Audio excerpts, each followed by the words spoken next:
The saga of the outboard. I've finally solved it.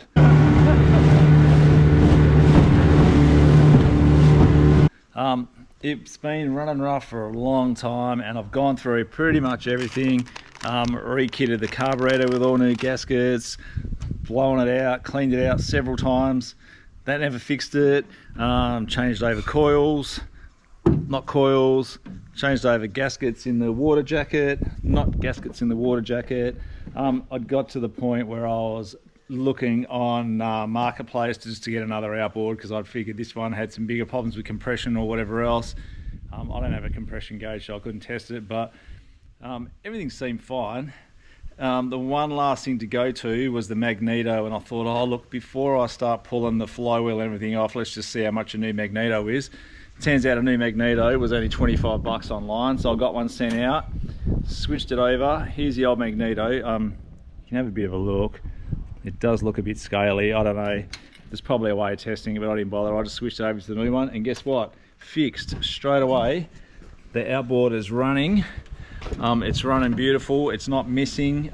Probably running the best it's ever run. So the outboard is fixed. So now the only other little thing I've got left in this dinghy that's been niggling me for a while is it's got a really slow leak. Every time we take it out, water just seems to seep in, and I've pulled out this bung and re-siliconed in the bung twice now. Turns out I filled it up with water and it's not leaking from the bung. I filled the boat up with water, let it sit overnight, come out and checked it. It's not leaking from the bung anywhere. Put a little bit more water on it, swirled it around a little bit, and it turns out just down here somewhere, I marked it, just down here underneath. Pretty hard to see because it's sitting on the trailer right now. It's not cracked, but I just don't feel like the seam, it's just kind of weeping through the seam there somewhere. It's not, it's probably just not sealed. I reckon it's probably been this way since factory. So also, while I was having a look around, I also found under the outboard this screw here. Someone's repaired a hole here once before as well, so I pulled that screw out, re-siliconed all of that. It's definitely not leaking from there anymore. But what I've done,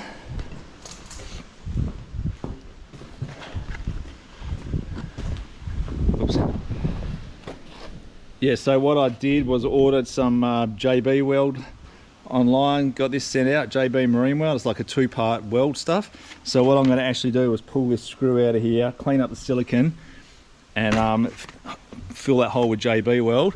And also I'm going to roll the boat up onto its side a little bit so I can get better access. And I'm going to run a little bit of JB weld along the seam here where I feel like it's leaking. It's not like leaking, it's just kind of seeping, just a gentle kind of seeping. Like I say, I reckon it's probably been like that since factory. It's just obviously the weld, just when they welded the boat, it didn't really take very well. It doesn't seem to be cracked or anything, but it's pretty hard to tell because it's sitting on the trailer. So I'm going to pull the outboard off of it, and then I'm going to flip the boat up a little bit on its side and see if I can get better access. JB weld, and hopefully that will seal the boat and it won't leak anymore.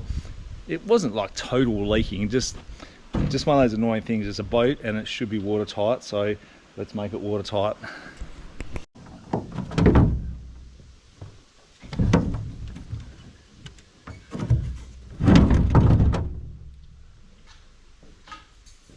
Alright, I pulled the screw out of this hole here, scraped off the excess silicone.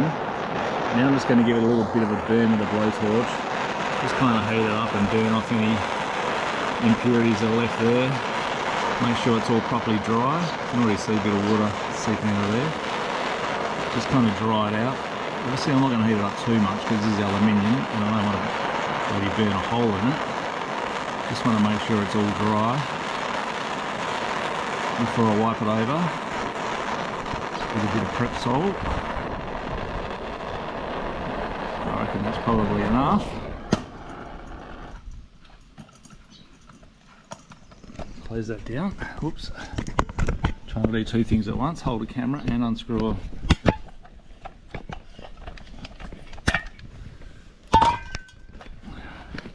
righto.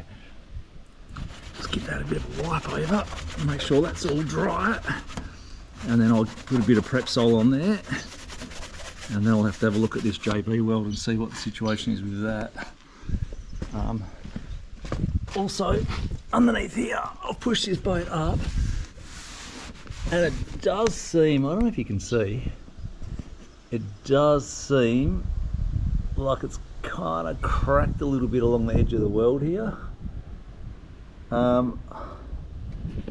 Maybe it's something to do with where the skid, you can see where the skid of the trailer sits here. It's only been on this trailer for a while, but the old trailer that it came on was really dodgy, so I'm suggesting maybe that's just pushed and cracked this weld a little bit along here.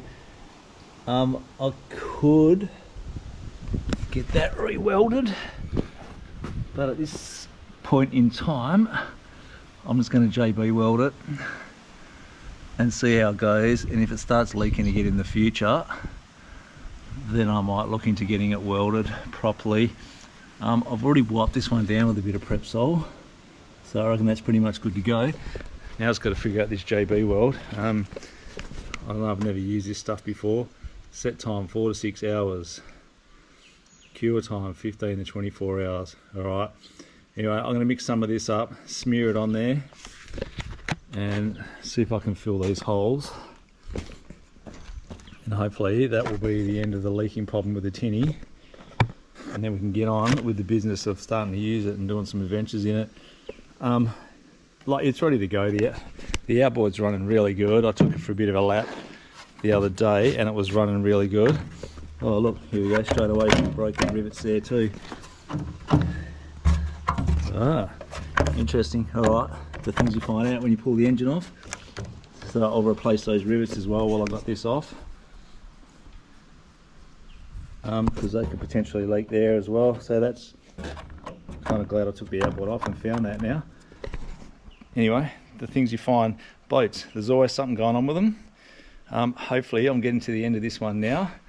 I've been talking to Lee about, I'm just getting to the end and just getting this one sorted out, but yeah, I'm sort of having second thoughts whether this is actually what I want anyway. I've still got that other tinny sitting over there that needs a bit of welding done to it. I'm not sure what I'm going to do with that one.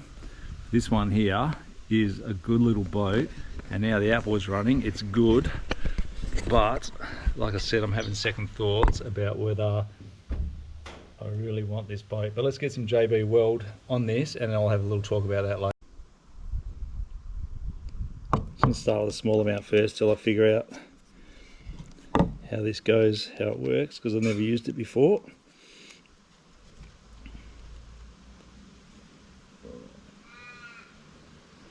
I think in equal parts. Use this bit of cable tie here to mix it.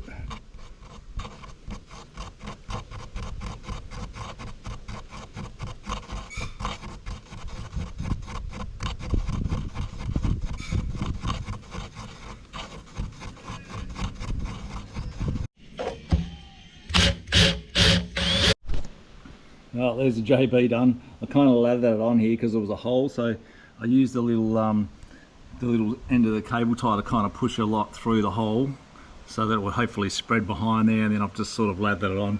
I don't really care what it looks like. I just wanted to make sure it doesn't leak there again. And underneath,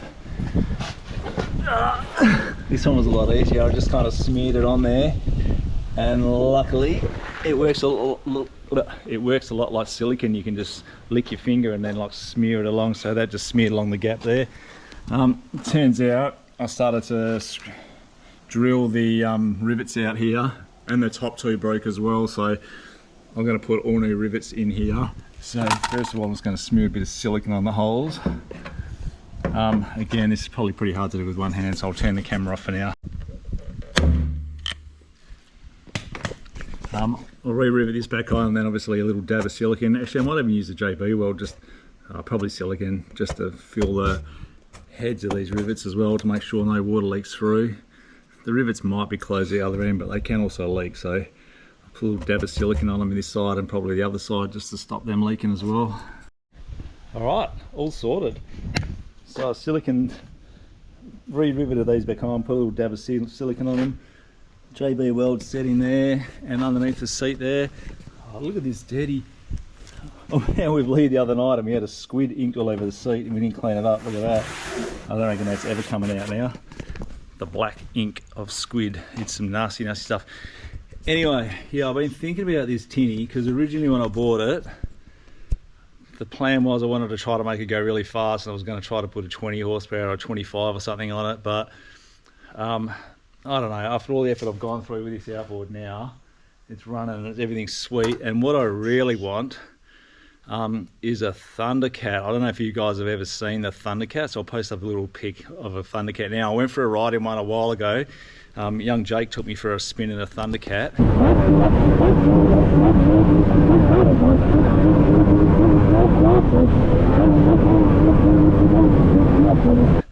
And as soon as I went out in it, I realised I really want one. And I want to be able to get in and amongst the surf easily and zip in around the surf and cast for kingfish. But the more I think about the logistics of doing that, even in a Thundercat, I feel like I'll probably be better off with a jet ski. The tinny, the whole idea of the tinny was that I wanted it to be easy to use and throw it around and be able to lift it and carry it up islands and stuff. And I think moving to a jet ski is probably going to take that away. It's not going to be as easy to maneuver by myself and drag up and down beaches and stuff like that. But getting in and out of the surf will be a whole lot easier. The same thing with the Thundercat. The Thundercat is a 14 foot, it's a little bit bigger, it's got a 50 horsepower outboard on it. It's fast as anything, but it's again the weight and the awkwardness of it is going to take away the ease and maneuverability. So yeah, I'm really in two minds what to do, whether I hold on to this dinghy or do I sell it and maybe move to a jet ski for a while. I don't know. I kind of like the idea of having the dinghy. It's very versatile and very easy to use, but a jet ski would also have its place as well in my arsenal. I don't know if I've got room for two. Like, have I got room for a jet ski here? Yes, I have. I could store it. I've got that whole shed there. I could easily store it. It's just whether I'm going to use a big boat, a dinghy, and a jet ski at the same time. Lee has also, oh, you can't see it down there. Lee's also got a Hobie Cat stored down there as well. So we got a lot of boats around the place at the moment, and I don't know if I really want to pay the license and insurance and fees and everything on a jet ski as well. So I'm going to have a good think about it. But in the meantime, I'm going to take this dinghy on a few adventures, have a bit of fun with it first, and then think about it. I have looked at the smaller style inflatable cats like what Rocket Kit does. I don't know if you've seen them. There's a few around, Miyako boats and Taka Cats, and there's a few other ones around. I've looked at those as well, but they're not really going to do anything that the dinghy doesn't do, apart from maybe be a little bit more stable. They're still light and easy and you can fold them up. The only advantage to that is I probably won't have to trailer it around. I can fold it up and put it in the back of the car. But then trying to mount stuff like echo sounders and rod holders and stuff is like literally impossible with inflatable boats. You can't mount anything properly solidly in them. So yeah, I don't know. That little 15 horsepower that I've got would probably be more than enough for one of those little inflatables. But yeah, I always wanted a Thundercat. So yeah, I don't know. I mean, I just don't know. But in the meantime, I'm going to have some fun with this boat and spend a bit of time out on this, go on a few adventures, and then we'll see what happens in the future. But yeah, potentially a jet ski might be on the cards for zipping in and out of the surf and chasing kingfish. Lee would also use a lot for surfing as well. So yeah, it's definitely an option. It'll just depend on whether Lee wants to put his hand in his pocket and help me finance it as well. So watch this space. Anyway, the tinny is up and it's running, and hopefully it won't be leaking anymore. So thanks for everyone that's followed along on the journey. I know everyone's put a lot of comments and a lot of ideas down where they thought the issue might lie. Finally got there. It was the magneto, a $25 part. All up, I've spent quite a few hours fixing that outboard, but all up I think I spent like $75 on it. So that's probably not even a 1 hour of a mechanic looking at it. So for 75 bucks, the kind of hours and the time I put into it, it was good for me. I got to know the outboard, I got to know it intimately, so now I know where to start looking. I know what's good with it, what's broken with it, what I've fixed and what's been replaced. So I feel like that outboard's going to be pretty good now for a good long while, because I've pretty much changed whatever was going to be an issue with it. So I'm happy I've got to the bottom of it. Anyway, thanks everyone for watching, and see you guys all in the next saga. Hopefully it's not me rowing the dinghy back to shore, but actually us out having some fun in the dinghy for a change. Oh,